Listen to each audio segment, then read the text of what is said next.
subhanahu wa ta'ala wachonwani Allahu latifu bi ibadihi. Allah en jalno mamuol kum chwech mage kendo mirimbe tin kum chwech mamage. Latifu ila man la yarhamu nafsahu. Ruoth Nyasaye en jago mamuol kum jogo matimo ne dendgi mibadhi. En okomigi sand, okwayogi mondo mi ong'won negi, gitim timbe mabeyo mondo mi ong'won negi. Koro an gi kawuono Ruoth Nyasaye osehero mondo mi wadog kuome, wakwaye kendo waywagne mondo mi ong'wonwa. Yarzuku man yasha'u wa huwa qawiyul aziz. Ruoth Nyasaye miyo mwando kendo miyo mich maduong' kata gweth maduong' jalno mohero e wang' piny karka. Kendo ng'ato komi gari, mano jal ma Ruoth Nyasaye ohero.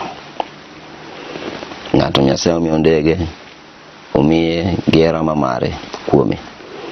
Ruoth Nyasaye omiyo ndiga, Ruoth Nyasaye omiye kamano nikech ohere. To kata jal ma Ruoth Nyasaye okomiyo, okong'iso ni Ruoth Nyasaye okdwa ng'ano. Kokomiyi po Ruoth Nyasaye pod ohere ahera. Wan duto jogo ma Ruoth Nyasaye omiyo, ok achiel kod jogo ma Ruoth Nyasaye okomiyo, wan chalre e mbele Ruoth Nyasaye, ke Ruoth Nyasaye oherowa, Ruoth Nyasaye ohero ng'ata ng'ata.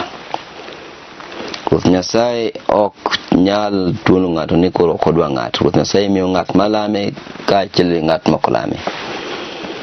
Ruoth Nyasaye ohero chwechne duto te mantie wang' piny kar kae. Man Ruoth Nyasaye ni man kana yuridu harta al-akhirati nazid lahu fi harthihi. Ng'at madwaro mondo mi wamiye mich maduong' chieng' ko piny, to wanamiye mich maduong' modwaro no chieng' ko piny. Ng'at malamo Ruoth Nyasaye mondo mi Ruoth Nyasaye omiye mich maduong' chieng' ko piny, Ruoth Nyasaye ne miye mich maduong' chieng' ko piny. Ng'at masomo Quran mondo mi Ruoth Nyasaye omiye mich maduong' chieng' ko piny, Ruoth Nyasaye ne miye mich maduong' chieng' ko piny. Ng'at masomo Taurati, somo Injil, somo Zaburi, kendo oyalo nego ji, oyalo mondo mi Ruoth Nyasaye omiye mich maduong' chieng' ko piny, Ruoth Nyasaye ne miye mich maduong' no chieng' ko piny. Ng'at moyango chunye no tiyo ni Ruoth Nyasaye, kendo tiyo tijni mondo mi Ruoth Nyasaye oloke obed ng'at maber, kendo omiye mich mimiyo ji chieng' ko piny, Ruoth Nyasaye ne miye nikech notiyo mondo mi oyud gweth maduong' chieng' ko piny.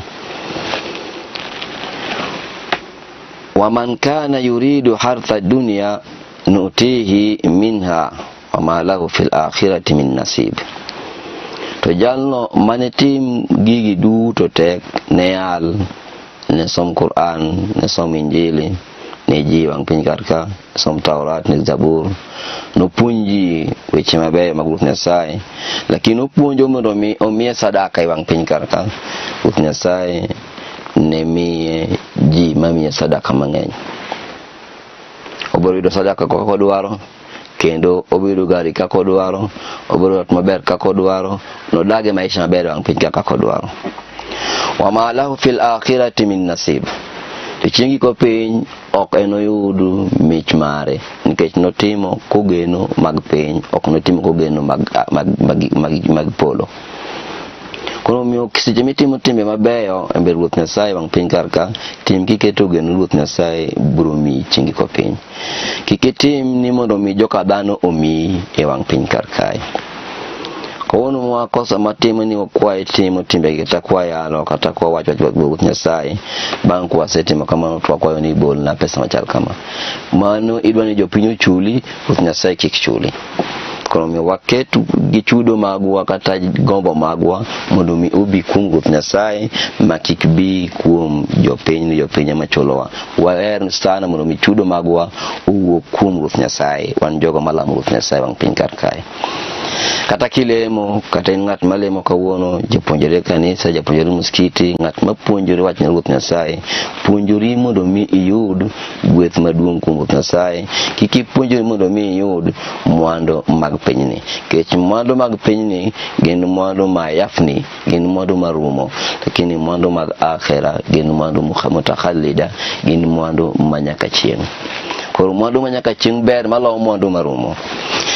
Qala sallallahu alaihi wasallam, jawti Ruoth Nyasaye wachonwa buk mar puonj mage ni yang: fadlu Sha'ban ala sa'iri shuhuri, ber mar dwe mar Sha'ban ala sa'iri shuhuri, kuom dweche mamakogo. Ber mar dwe mar Sha'ban kuom dweche mamakogo eko ka fadli ala sa'iri anbiya'i, chalgi ber mara e dier joote.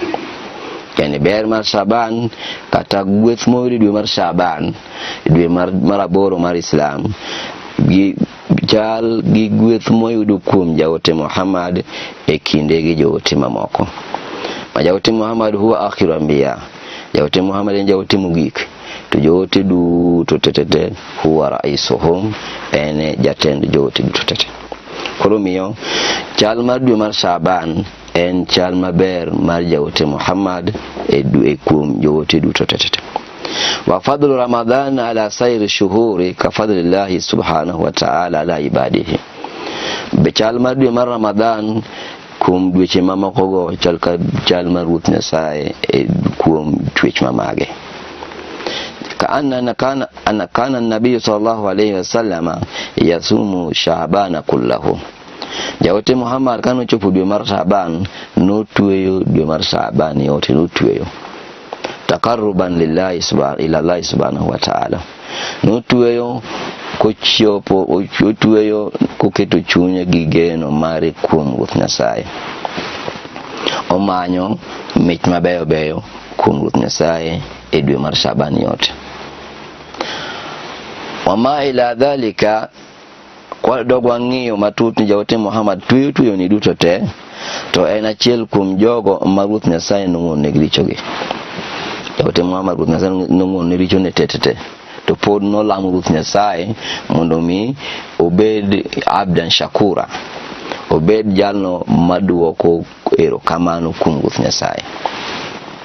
To ma an gi in okwaseng'eyo ni Ruoth Nyasaye ong'onwa richowa. Koro an gi in onego bed ni walamo Ruoth Nyasaye sana maloyo kaka jaote Muhammad ne lamo Ruoth Nyasaye.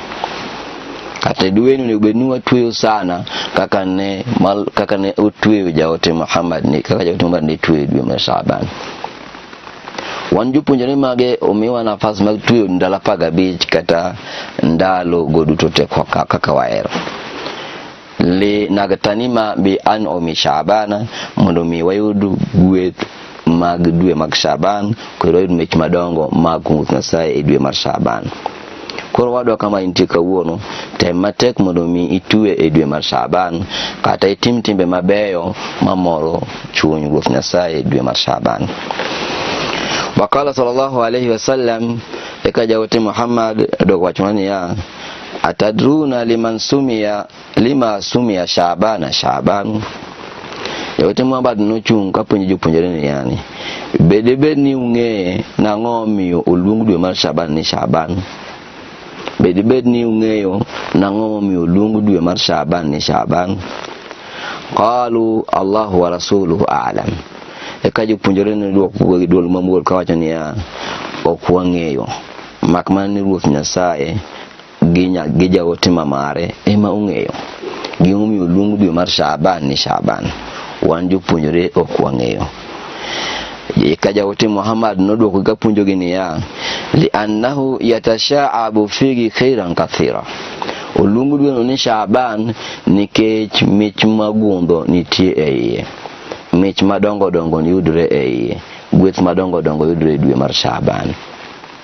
koro miyo luonge ni Shaaban. En mich madongo dongo mayudre e dwe mar Shaaban kuom jalno malamo Ruoth Nyasaye, kuom jalno mohero Ruoth Nyasaye, kuom jalno mayalo wach mar Ruoth Nyasaye, kuom jalno masomo Qur'an, kuom jalno mobedo e arita mar Ruoth Nyasaye. Koro madwaro ni ng'ato ka ng'ato oriti sache e mbele Ruoth Nyasaye. Wal akilu man yahrisu waqtahu wa yafalu khairan fi kathira min nafsihi. Jalno man gi ng'eyo matut en jalno marito sache kendo otimo timbe madongo mabeyo mamoro Ruoth Nyasaye e seche ma intiere, e seche ma oyiero. Otimo timbe mabeyo mamoro godo chuny Ruoth Nyasaye. Koro miyo in kama intie kawuono kiketh sachi, tem matek ikaw Qur'an isom, tem matek iluongo nying Ruoth Nyasaye, ilam Ruoth Nyasaye, iywag ne Ruoth Nyasaye. Ruoth Nyasaye dwaro. وقال صلى الله عليه وسلم أبي هريرة رضي الله تعالى أخرج مسلم عند أبي هريرة.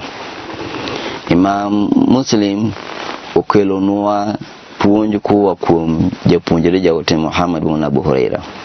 Abu Huraira ni nuge ni wuon paka nikech ne ruotho gi paka kila sa. Kono mi nyingi na Abu Huraira, lakini nyinge hiye en Abdurrahman bin Sakri ad-Dawsi. Abdurrahman nyati Sakri ad-Dawsi japiny wong ni Dosi radiyallahu anhu qala kwe Ruoth Nyasaye dhi kuome wachono niya qala alayhi salatu wassalam wachini jawote Muhammad nukelo puonj kangiso giniya ja'ala Allahu rahmatan mi'ata juz'an. Ruoth Nyasaye nukelo gweth mochweyo gweth 100. Ruoth Nyasaye nochweyo gweth 100. Bas Ruoth Nyasaye kosechweyo gweth 100 okawo gweth 99 oketo okano. Bas gweth achiel oore wang' piny kar kae. Ma gweth achiel ni endi ema piny duto tiyo godo. Obedi thuol, obedi simba, obedi le mora mora wang' piny kar ka, obedi kudni mora mora wang' piny kar ka, yudo chiemo, yudo teko, yudo maisha maber kalure gi gweth ma Ruoth Nyasaye okelo achiel wang' piny kar kae. Obedi joka dhano puonjo magipuonjo, somo magitiegre godo en ma gweth achiel ni. Magisomo nyaka engineering madongo dongo en mana gweth achiel ni. Ruoth Nyasaye omiyo gweth achiel no mondo mi wane teko mare e wang' piny kar kae. Ka gweth achiel ni emomiyo watu wanyalo loso nyaka gorofa, wanyalo loso ndege, wanyalo loko pi malokore baraf, wanyalo loso kio, wanyalo loso gik mang'eny gi gweth achiel ma Ruoth Nyasaye omiyo wani. Mama ngiso ni modong 99 modongo eko 99 modongo eko wabiro bedo mang'eny kuomwa kendo wabedo hai maduong' chigo piny koponi walamo Ruoth Nyasaye. Wadakara 99 lana yawmal qiyamah. Bas Ruoth Nyasaye okawo gweth 99 kanonwa chingi kopiny ni jogo mabiro lame gi ratiro, biro ywakne gi ratiro, biro yango chunygi gi kuome gi ratiro, jogi ne yud gweth 99 gi Ruoth Nyasaye ne migi kaka mich magi chingi kopiny. Abi Huraira radhiyallahu anhu qala.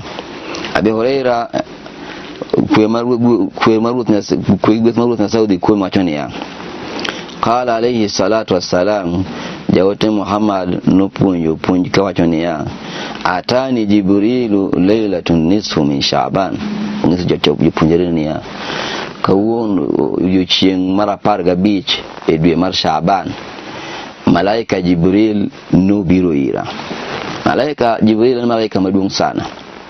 En malaika miluongo ni Gabriel. En malaika maduong' sana. Kochung' e dier piny, bombe achiel chopo podho chieng'. Bombe konchiel korachich chopo wuok chieng'. En malaika maduong' maloyo malaikni duto te. Kuoke go ka nyaka ite en wuoth higni 700 e kichopi. En malaika maduong' maloyo malaikni duto.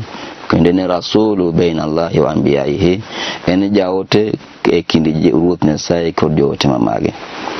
Wachani atani Jibrilu laylatun nisfu min Sha'ban.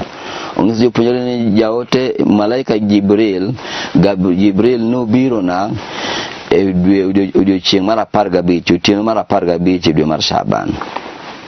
وقال يا محمد كانوا سيبيرونيزن جاوت محمد هذه ليلة تفتح فيها أبواب السماء wachoni odiochiengni otienoni eni otieno ma Ruoth Nyasaye oyao dhout polo. Otieno mar 15 dwe mar Shaban eni otieno ma Ruoth Nyasaye oyao e dhout polo. Wa babu rahma kendo eni otieno ma Ruoth Nyasaye oyao dhout gweth. Ngisa jawote Muhammad ni otieno ni eni otieno ma Ruoth Nyasaye oyao dhout polo kendo eni otieno ma Ruoth Nyasaye oyao e dhout gweth. Fakum wasalli warfa rasaka wa yadayka ila samai. Chungia malo mondilem mondo mi tingwi kingiyo polo kendo ting lweti malo kilungo nying Ruoth Nyasaye. Yani chung kingiyo polo kendo kitingo lweti kilamo Ruoth Nyasaye kiko Ruoth Nyasaye. Fakultu ya Jibril. Eka jawote Muhammad wachonia nupenjo malaika ni Jibril. Ma hadhihi layla ma inutino mani. فقال هذه ليلة يفتح فيها 300 باب من الرحمة. Eka Jibril noduoko kangiseni ya utinuni eni utieno Ruoth Nyasaye yawe dhoudi 300 mag gweth. Eni utieno Ruoth Nyasaye yawe dhoudi 300 mag gweth mondo dhi kuom jogo malame. فيغفر الله فيها لجميع من لا يشرك بالله شيئا. Kendo utieno no eni utieno Ruoth Nyasaye nguono ne ji richogi duto te. Jogo ma oseketo kalame pile ka pile, ywakne pile ka pile, kwae pile ka pile. Kono ma emomiyo ja Islamu nego bed ni lamo Ruoth Nyasaye odiochieng' dibich. Kecho nego bed ni kila wakati ilamo Ruoth Nyasaye, saka saa ilamo Ruoth Nyasaye. ويغفر فيها لجميع من لا يشرك بالله شيئا. Ruoth Nyasaye kendo nguono ne jogo ma lame kende en uwon, ma ok oriwe gi Nyasaye moro. Kende jogo ma lamo Ruoth Nyasaye ka achiel gi nyiseche mamoko, kaka jogo ma lamo Ruoth Nyasaye gi jaote Muhammad, kata kaka jogo ma lamo Ruoth Nyasaye gi Yesu, kaka jogo ma lamo Ruoth Nyasaye gi Musa. Hapana. Ruoth Nyasaye ilame en uwon, ama Muhammad, Yesu, Musa gi jogi gin jopuonje manor kaka joote mondo mi opiyo puonjwa ogolwa mudho ma wantie mar lal mondo mwabiye ler mar ng'eyo Ruoth Nyasaye. Illa man kana sahiran aw kahinan. Jago ma Ruoth Nyasaye ok nimi gweth ni endi gin jogo ma jojuogi. Jajuok makao law ng'ato to twe gi yirwi ng'ato gi lak ng'ato gi rem ng'ato gi gik moko maricho. Basto dhi bolo kate pi kata dhi kete gokidi moro yiko basto lame lemo moko maricho. Jal machal kamae ni Ruoth Nyasaye ok nimi gweth. Ruoth Nyasaye ok nimi gweth ng'at machal kama nikech en ng'at ma inyuji. Kata ng'at mowuok e ode kadhi ajuoga machal kama, odhi ajuoga mondo ajuoga oyawne yo, oluokne yeye, olosne thiedhne nyathi, ajuoga olosne dala, ajuoga otimne, oneno ajuoga chalne ka Nyasache. En koko dhi kuom ajuoga to kwiny maber. Koro miyo jal machal kama Ruoth Nyasaye ok mi gweth maber. Inna Allaha ba'idu minal mushrikin. Ruoth Nyasaye bor gi jogo magin jomibadhi, jok malame gi nyiseche mamoko. Inna Allaha ba'idu minas sahirin. Ruoth Nyasaye bor kod jogo magin ajuoke Ruoth Nyasaye bor godo.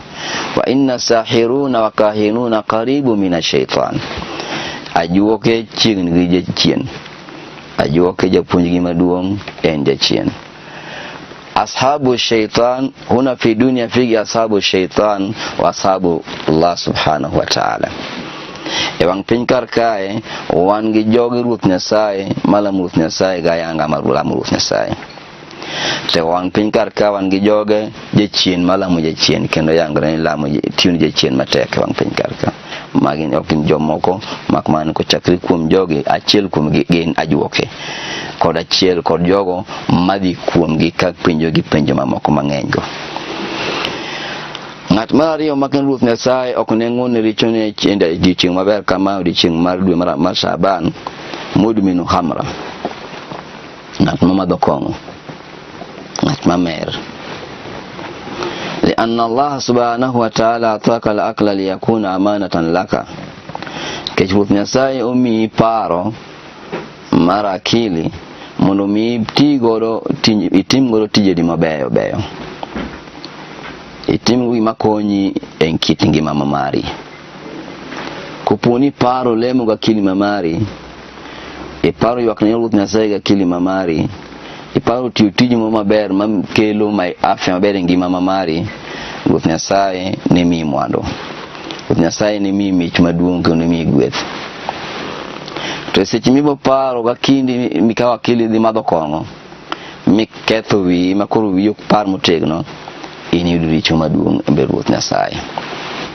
Seche michuori koken, kijana machuori koken, kijana madho kong'o, kijana madho njaga, Ruoth Nyasaye ok ohero jal machal kamae. En kendo matim marach ma Ruoth Nyasaye ok osehero. Seche michuori koken ka seche madho njaga kata madho kong'o, ini bedo machiegni gi jachien, ok ibed machiegni gi Ruoth Nyasaye. لأن مدمن خمر يفعل إثما عظيما. Ng'at mamadho kong'o en ng'at matimo richo maduong'. Koro miyo wan jo Islam ok oyienwa ni mondo wamadho kong'o, ok oyienwa mondo wacham mira, ok oyienwa mondo wachuore drugs mag cocaine, ok oyienwa mondo watim timbe moko maricho maketho pachwa, omiyo wuoyo ka jok moko par. Onego oyienwa mondo watim gik mabeyo, wacham chiemo moko maber. Wakulu min tayyibat washrabu min tayyibat. Chamu gik moko mabeyo kendo math maber. Makiko math maricho maketho pacho. Jalni Ruoth Nyasaye ok ni mi gweth nikech omadho kong'o. Ruoth Nyasaye la takrabu salata wa antum sukara wa kullu muskirin haram. Gimoro amora ma mero ng'ato en haram. Ok onego bed ni ng'ato time kata ng'ato bedo godo e kit ngima mare. Aw musirran ala zina, kata jalno ma Ruoth Nyasaye kendo ok biro ng'ul ni chieng' ndalo 15 mar Shaban, seche ma Ruoth Nyasaye miyo ji gweth mamage en ok oyud gweth ni endi, ng'ani en ng'at ma dhi mbele gi chode. Musirran ala zina, ng'at ma dhi mbele gi chode pile ka pile, ma en tij chode ne mutiyo. Wuok ka odni kinyne ne od cha ka en nyako, oninde jirani ni kinyne jirani moro cha. En opogo, odak nopogo, odak ni ng'ato ka ng'ato ng'eye e wang' piny kar ka, olokora thongo e wang' piny. Mano ok gima ber. La takrabu zina innahu kana fahishatan wa sa'a sabila. Ok onego bed ni bedo machiegni gi chode nikech en yo marach kendo en yo molil. Ruoth Nyasaye ok ohero. Ma omiyo sani gwenge mang'eny osebedo ka nyithindo odong' kiye, odong' gunda. Nikech ang'o, jogo manodak e delni gi kata jogo maguon nyithindo gi ng'eny gi nigi joraha. Ng'ato ne timo raha ma ok nyal tame timo raha. Kodhi e thum to en jaraha number 1. Nyiri luore nyiri 3 4 5. Kopwani wik dwe achiel to koro dong' e dalo nindo na nyuolo baye gi chira. Bas ng'ani othoni en gi chira kana ng'ani thoni en gi thogo kimi. Bas jaode cha ng'ato biro tero, wacho ni wadwa no wedako kawe ade tere. Karo wedako ni be gi tuo, jikoro tuo ji tho. Omiyo gwenge mang'eny masani wacho ni gi tuoche mang'eny gin gwenge ma wacho ni kaluo ni gi tuoche mang'eny sana ge jio ninde pachgi ni chira to en chira. Koro miyo la takrabu zina, kik ibed machiegni gi chode, innahu kana fahishatan wa sa'a sabila. En yo marach kendo en yo mang'we Ruoth Nyasaye ok osehero. au akilu riba kata jalno machamo riba Ruoth Nyasaye ok dwa. Au akul walidaini kod jalno mapuoyo ruoth ni en ng'at ma odagi winjo puonj mag jonyuol mage. Akul walidaini en min gi chako ne to yanya kendo gagoya ok ohero min gi ok odwa wach min gi. Wuon gi koneno ok odwa wach wuon gi ok odwa wach wuon gi. Ng'ise gimoro amora gi min gi wuon gi. Manya en nyathi machach. Koro miyo rawera karawera onego bed ni dwaro gweth kuom miyo kata kuom wuoro. Ok onego bed ni yanyo mamau, ok onego bed ni yanyo babau, ok onego bed ni goyo mamau, ok onego bed ni goyo wuonu. Magi timbe maricho makombe ni timo ni kuom Ruoth Nyasaye. Lianna ridha Allah fi ridha alwalidaini. Ku yie mar Ruoth Nyasaye kuom dhano oyudo mana koponi oyi jonyuol ni oyie kode. To kaponi jonyuol ni ok oyie kodi, Ruoth Nyasaye bende bedo kodi mabor. Wuonu ko oyie kodi, Ruoth Nyasaye bedo kodi mabor. Man shakara Allah wa lam yushkir walidaini Allah la yaqbalu shukrahu. Ng'at mo ogono Ruoth Nyasaye erokamano maduong' to ok ogone janyuol ne erokamano maduong', Ruoth Nyasaye ok rwak wach machal kamano.